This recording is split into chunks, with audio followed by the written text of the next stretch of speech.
Parasport, relevons le défi de l'accessibilité. C'est notre sujet à présent et on va en parler avec Élie Patrijon, que je vais vous demander d'accueillir, directeur général du comité paralympique et sportif français. Bienvenue. Et avec Christophe Debar, directeur du Protospace de Toulouse et fondateur du Humanity Lab chez Airbus. Et vous pouvez les applaudir chaleureusement pour parler de ce sujet avec la France, qui accueillera dans un an l'élite du sport adapté mondial. Pourtant, l'accès à la pratique sportive est encore trop limité pour les publics en situation de handicap. C'est de cela dont nous parlons à présent, du déficit d'infrastructures, du matériel adapté, de la visibilité. Élie, je vous laisse vous présenter et nous parler du rôle du comité paralympique et sportif français. Bonjour à toutes et tous, mon nom est Élie Patrijon, je suis le directeur général du comité paralympique et sportif français, qui est le petit frère du comité olympique. Donc on a à peu près les mêmes missions en un peu plus petit. On avait une histoire aussi beaucoup plus courte, évidemment. Les sports paralympiques sont des sports relativement jeunes, qui ont une histoire récente et qui se sont beaucoup développés ces dernières années, qui continuent à se développer très fort grâce à la dynamique des Jeux. On a deux grandes missions. On a une mission de conduite de la délégation française aux Jeux paralympiques. Donc on constitue les équipes et on les emmène aux Jeux. Donc ça, c'est une mission assez historique. Et puis on a une deuxième mission qui est peut-être un peu plus l'objet de nos discussions aujourd'hui, qui est d'animer, de coordonner, d'impulser, de dynamiser le développement des activités physiques et sportives à destination des personnes en situation de handicap. Tout handicap, tout type de pratique confondu. Et en fait, ça couvre des champs extrêmement larges. Il y a 12 millions de personnes en situation de handicap dans ce pays. C'est considérable. C'est un phénomène, c'est 15% de la population. C'est un phénomène de société qui est absolument gigantesque. Et donc, on a une capacité à proposer des activités physiques et sportives pour tout le monde. Or, aujourd'hui, la pratique sportive des personnes en situation de handicap, elle est marginale. Donc notre mission prioritaire, principale, c'est de faire en sorte que cette sous-pratique structurelle, grâce aux jeux, grâce à la dynamique qu'on est en train de vivre, eh bien on arrive à passer le cap, à passer le cut et à avoir une pratique beaucoup plus organisée sur tous les territoires et à destination de tous les publics. On va parler de l'importance évidemment des Jeux paralympiques dans ce mouvement. On va dire, Christophe, je me tourne vers vous, je vous laisse vous présenter également. Vous avez déjà vu, pour ceux qui étaient là à Toulouse, où vous nous aviez parlé de ce que vous faites, nous. Et je veux bien un petit peu de silence dans la salle, s'il vous plaît. Merci de votre démarche personnelle et de celle que vous entreprenez avec Airbus. Racontez-nous. Alors bonjour tout le monde. Donc, je travaille chez Airbus. Ça peut être étonnant que je sois parmi vous aujourd'hui parce que le rapport avec le sport, il n'est pas direct. Donc, je suis responsable d'un labo d'innovation qui fabrique des innovations pour le futur d'Airbus. Mon idée, quand je suis arrivé sur ce poste-là, il y a 5 ans, c'est d'utiliser tous ces moyens pour faire quelque chose de positif pour la société. Parce qu'on a des compétences et on a des moyens vraiment importants qui vont permettre de réaliser des choses. Pour vous raconter comment je suis arrivé là, en fait, j'ai une petite présentation. Et donc, tout démarre en 1992 où j'ai été amputé d'une jambe des suites d'un cancer. Et pour moi, c'est plutôt quelque chose de positif, l'amputation, puisque ça m'a sauvé la vie. Et le problème, c'est que les gens voient ça comme quelque chose de négatif. Et du coup, mon objectif était de changer le regard sur le handicap au début de ce projet. Et en prenant des ingénieurs d'Airbus et en ayant quelques moyens technologiques, on va facilement passer de ça à ça. Et là, clairement, vous voyez que je n'essaye pas de cacher mon handicap et au contraire, j'essaye de le montrer fièrement et de montrer que finalement, le handicap, ce n'est pas forcément quelque chose de négatif, mais quelque chose de positif. Ce qui m'a hyper étonné dans ce projet, c'est que les gens qui m'ont aidé, ils m'ont remercié d'avoir pu participer à ce projet. Et à ce moment-là, je me suis dit, j'ai découvert quelque chose. Et je me suis dit, on va essayer de creuser un peu plus loin. Et j'ai créé ce que j'appelais le Humanity Lab, qui travaille sur des sujets d'environnement, de santé, d'humanitaire et d'éducation. Et dedans, on a réalisé un certain nombre de projets, dont je ne vais pas parler ici, mais des projets autour du handicap et du sport. On a notamment fabriqué un fauteuil roulant pour un champion de badminton, et il a pu utiliser ce fauteuil pour partir aux Jeux de Tokyo. Donc il y a bien la preuve, regardez, normalement on ne peut pas mettre de sponsor aux Jeux paralympiques, on a le droit seulement d'afficher le fabricant du fauteuil, Airbus. Donc on est assez fiers de ça. Autre projet qu'on a fait une poignée pour Maxime Vallée qui a gagné une médaille aux Jeux paralympiques. Donc c'est montrer que nos moyens sont des choses qui peuvent être utilisées pour faire quelque chose qui n'aurait pas été fait sans cette méthode-là. Parce que je rappelle, ces personnes qui travaillent de manière bénévole. Et le dernier exemple que je vous donnerai, c'est cette lame en carbone qui a été fabriquée à partir de déchets de la production d'Airbus et qui a permis de fabriquer avec des étudiants. Donc on a travaillé avec des étudiants. Et plutôt que de livrer un rapport, ces étudiants, avec notre support, ils ont livré un prototype qui a ensuite été soutenu par Salomon. Et aujourd'hui, vous avez une lame plus accessible qui permet à de nombreuses personnes de courir grâce à ça. Vous avez quelques exemples ici. Et je peux vous dire que quand vous êtes ingénieur, que vous travaillez sur un sujet comme ça, et que vous voyez des gens qui ont les larmes aux yeux quand ils utilisent le fruit de votre travail, vous êtes payé. Vous n'êtes pas payé en argent, mais vous êtes payé en émotion. Et donc c'est un peu ce système que j'ai envie de défendre. Ce que j'ai envie, c'est que les gens me volent l'idée. Si vous avez envie de me voler l'idée, prenez-la et faites la même chose chez vous. Vous verrez que c'est pas si compliqué si on s'appuie sur la passion des gens qui travaillent dans vos sociétés. Et on comprend bien pourquoi l'accessibilité vous tient à cœur. On va continuer à en parler, notamment du coût de tout ça, ces enjeux d'accessibilité. Élie, je parlais des infrastructures. C'est quoi le point sur les infrastructures aujourd'hui? L'accessibilité, par exemple, je vais y arriver. C'est un mot difficile. Aux infrastructures. C'est un gros enjeu. C'est un gros enjeu, c'est pour ça que c'est difficile à dire. Non, alors, vous avez raison de le souligner, et en même temps, je vais tout de suite le nuancer. Ça va peut-être vous surprendre un petit peu. L'accessibilité du sport, ça passe évidemment par du matériel, des infrastructures, c'est vrai. Et aujourd'hui, on a, si vous cochez toutes les cases de ce que doit être un gymnase accessible, c'est-à-dire l'aire de jeu, mais évidemment le vestiaire, les sanitaires, les gradins, ben, si vous regardez sur les registres de data publique qu'on peut avoir sur les équipements, le taux il est absolument catastrophique. Hein. On est aux alentours de 3 à 4% des équipements sportifs qui cochent l'ensemble de ces cases. Bon, il se trouve que la situation est un peu plus nuancée parce que l'aire de jeu, elle est souvent beaucoup plus accessible, mais par contre, vous n'avez pas l'ensemble des services qui vont l'être. Donc il y a d'abord un effort à faire, effectivement, notamment dans la construction et la rénovation des équipements sportifs, sur l'accessibilité physique, bâtimentaire des infrastructures sportives. Le deuxième élément, c'est ce que vient de citer Christophe, c'est la question du matériel. Le matériel, il est cher, il a un coût, et notamment quand on est une personne amputée, quand on est une personne qui utilise un fauteuil roulant, vous avez des prises en charge sur vos outils de vie, vos pratiques de vie, donc votre prothèse de vie, votre fauteuil de vie, beaucoup moins facilement sur votre fauteuil de sport. Or, il va représenter un coût qui peut aller jusqu'à 3, 4, 5, 15 000 euros pour certains matériels les plus performants, et on est là dans une incapacité à trouver des financements suffisants pour permettre l'accès à la pratique. Donc là, il y a un enjeu très fort. Ça bouge, les lignes bougent, de plus en plus les pouvoirs publics prennent en charge ce matériel, mais on n'est pas encore sur quelque chose de systématique, et quand vous avez une prothèse de course à acheter pour un gamin, vous allez galérer quand même assez sérieusement. Mais le troisième niveau d'accessibilité, c'est l'accessibilité immatérielle.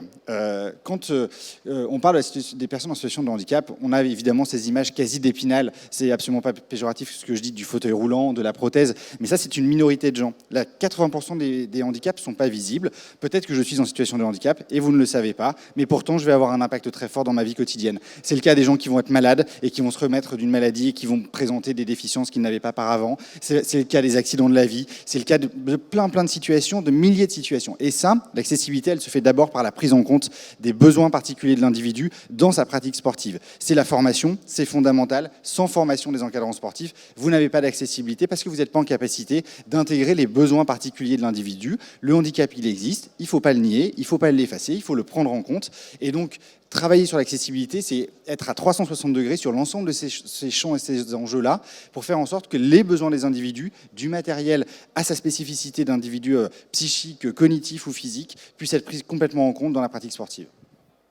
Christophe, pour revenir sur le matériel, on a commencé à le comprendre. Hein. Quelles sont les limites de l'accès? C'est notamment le coût, hein, évidemment. Et c'est d'ailleurs pour ça que vous avez envie qu'on vous vole l'idée, parce que vous ne pouvez pas gérer ça pour tout le monde, mais c'est terrible. C'est vrai qu'un enfant qui veut courir, ça ne se fait pas avec une prothèse classique et ça coûte de l'argent.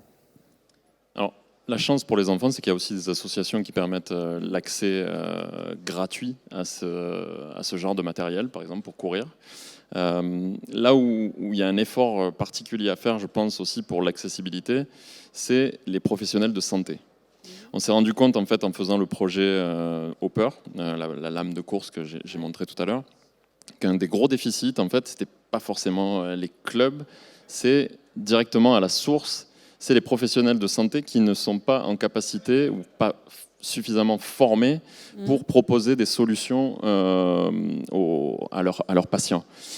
Et ça, je pense qu'il y a vraiment un travail de fond à faire pour que ces professionnels de santé ils puissent proposer des solutions et permettre à leurs patients de savoir que c'est possible.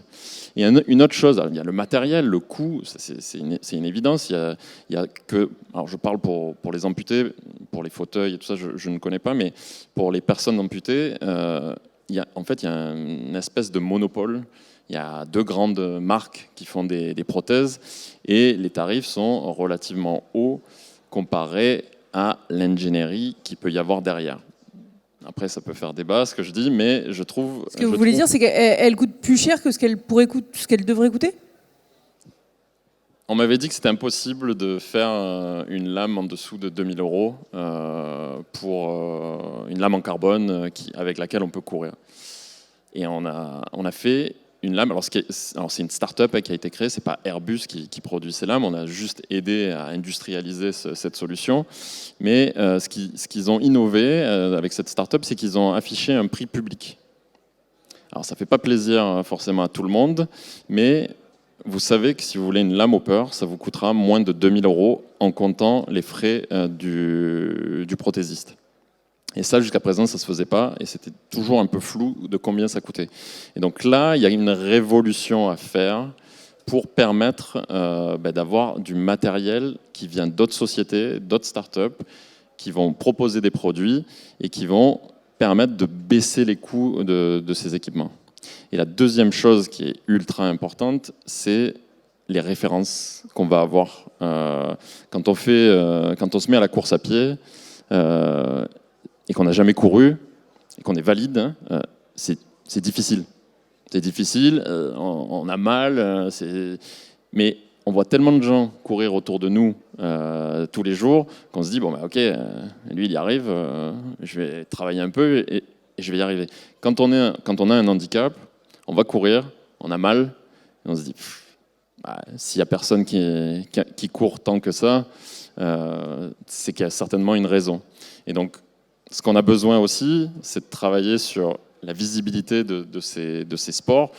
Là, on a une occasion rêvée. Oui, alors là, vous me faites une passe sur ce dont je parlais au départ, ce tremplin finalement que vont être ces Jeux paralympiques à Paris. Je pense que c'est aussi important pour la visibilité, pour les gens qui sont... Moi, quand j'étais petit, amputé, je voyais ces Jeux paralympiques, et ça me faisait rêver de dire waouh, en fait on peut faire ça quoi, c'est génial. Sauf que j'allais chez mon prothésiste et il voulait pas me dire le prix d'une prothèse de course quoi, parce que c'était exorbitant, plus de 8000 €. Le jour où il m'a donné le prix, j'ai dit bon ok, je vais faire du vélo, ça sera mieux. Mais je pense que il y a 2 choses qui sont importantes: préparer les infrastructures, les professionnels de santé, et aussi donner plus d'exemples de ce qui est faisable.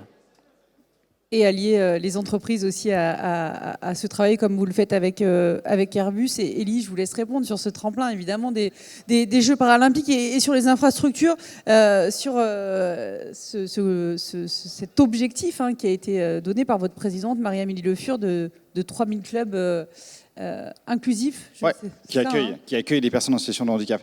Effectivement, les jeux c'est fondamental.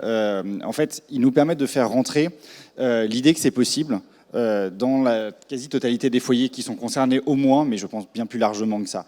Et ça, c'est ça qui va nous aider aussi à transformer les choses, parce que, à l'instar de ce que disait Christophe, il y a une part de chance aujourd'hui. Quand vous êtes un gamin amputé, quand vous êtes un gamin en situation de handicap, il va falloir croiser le bon acteur qui va vous emmener vers les bons relais. Et ça, c'est trop acteur dépendant. C'est trop lié à la volonté de vos parents, c'est trop lié au fait que vous allez croiser les bonnes personnes, c'est trop lié à la chance encore. Et au fait d'être un peu bien né aussi quand même, pour permettre d'accéder à ce genre de choses. Et donc, les Jeux paralympiques vont nous permettre de systématiser par la prise de conscience. On est partout, tout le monde va voir les athlètes paralympiques, 4500 qui vont débarquer à Paris, que vous n'ayez pas envie de les voir, vous allez quand même être obligé de les croiser. Et donc, compte tenu du fait que c'est une obligation aussi de réussir ces Jeux, de réussir leur visibilité pendant la phase olympique et paralympique, moi je suis convaincu que ça va tout changer. Et à nous, charge à nous, responsables sportifs, de préparer aussi cette réussite. Et c'est ce qu'on s'est fixé comme objectif. Aujourd'hui, il y a 1,7% des clubs, rendez-vous compte, 1,7% des clubs qui sont accueillants de personnes en situation de handicap. En tout cas, qui se disent comme tels. Dans les faits, c'est un petit peu plus parce que, là encore, le handicap, il est pluriel et dans les faits, les responsables de clubs sont pragmatiques. Mais 1,7% sont identifiés comme accueillants. Eh bien, faire 3000 de plus, ça nous permet juste de passer le cut des 3%. Juste des 3%, mais c'est déjà un défi considérable qu'on s'est fixé d'ici 2024, donc on va former les clubs. Je vous disais tout à l'heure que c'était aussi une des raisons qui faisait que les activités sportives ne sont pas suffisamment accessibles. Christophe, vous travaillez sur quoi en ce moment? Quel projet vous avez? Quel rêve vous avez de réaliser avec ce que vous faites avec Airbus, bien sûr? Alors, actuellement, on a un projet pour les enfants. De la même manière qu'on a fait une lame pour les adultes, on a envie d'essayer de faire une lame multisport. Alors pas juste pour courir, parce qu'un enfant, ça fait pas forcément des marathons, mais ça a envie de bouger dans tous les sens. Et donc on essaye. Donc là, c'est du prototypage. Hein, on essaye des choses. Ce qui est super intéressant, c'est que dans nos entreprises, là en l'occurrence Airbus, on a vraiment d'énormes compétences qu'on va peut-être des fois difficilement trouver chez des fabricants de prothèses, des experts en matériaux, de tout ce que vous voulez. Et ces gens-là sont heureux vraiment de donner ce temps et ça ouvre des perspectives énormes. Et en fait, nous, ce qu'on a besoin, c'est finalement plus des besoins qui nous viennent de la pratique.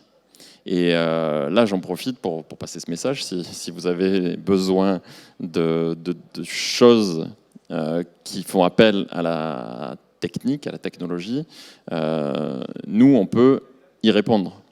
Et ça, grâce au sport aussi de la haute performance qu'on a fait pour David Toupé et Maxime Vallée, j'ai réussi à avoir quelques contacts avec des fédérations et on est en train de discuter pour voir un petit peu qu'est-ce qu'on peut faire, comment on peut réutiliser des matériaux non réutilisables par Airbus pour fabriquer des choses pour améliorer l'accessibilité à des équipements. Donc voilà. Mais là, le projet sur lequel on travaille, on a un autre projet aussi d'exosquelette qui permet de faire voler des personnes paralysées en ayant une commande à la main pour bouger les pédales de l'avion. Donc ça, on travaille avec des universités aussi. Ce qui est magique, c'est que ces jeunes, quand on les drive un petit peu, ils ne font pas juste rendre un rapport, ils arrivent vraiment à pousser les choses et à livrer des choses qui fonctionnent. Hopper en est un exemple, mais là on travaille avec l'école Supaéro et on est en train de développer cette chose-là aussi pour permettre l'accessibilité à un plus grand nombre dans différents domaines. Mais ce qui est important pour nous, c'est d'avoir les clients en face avec leurs besoins.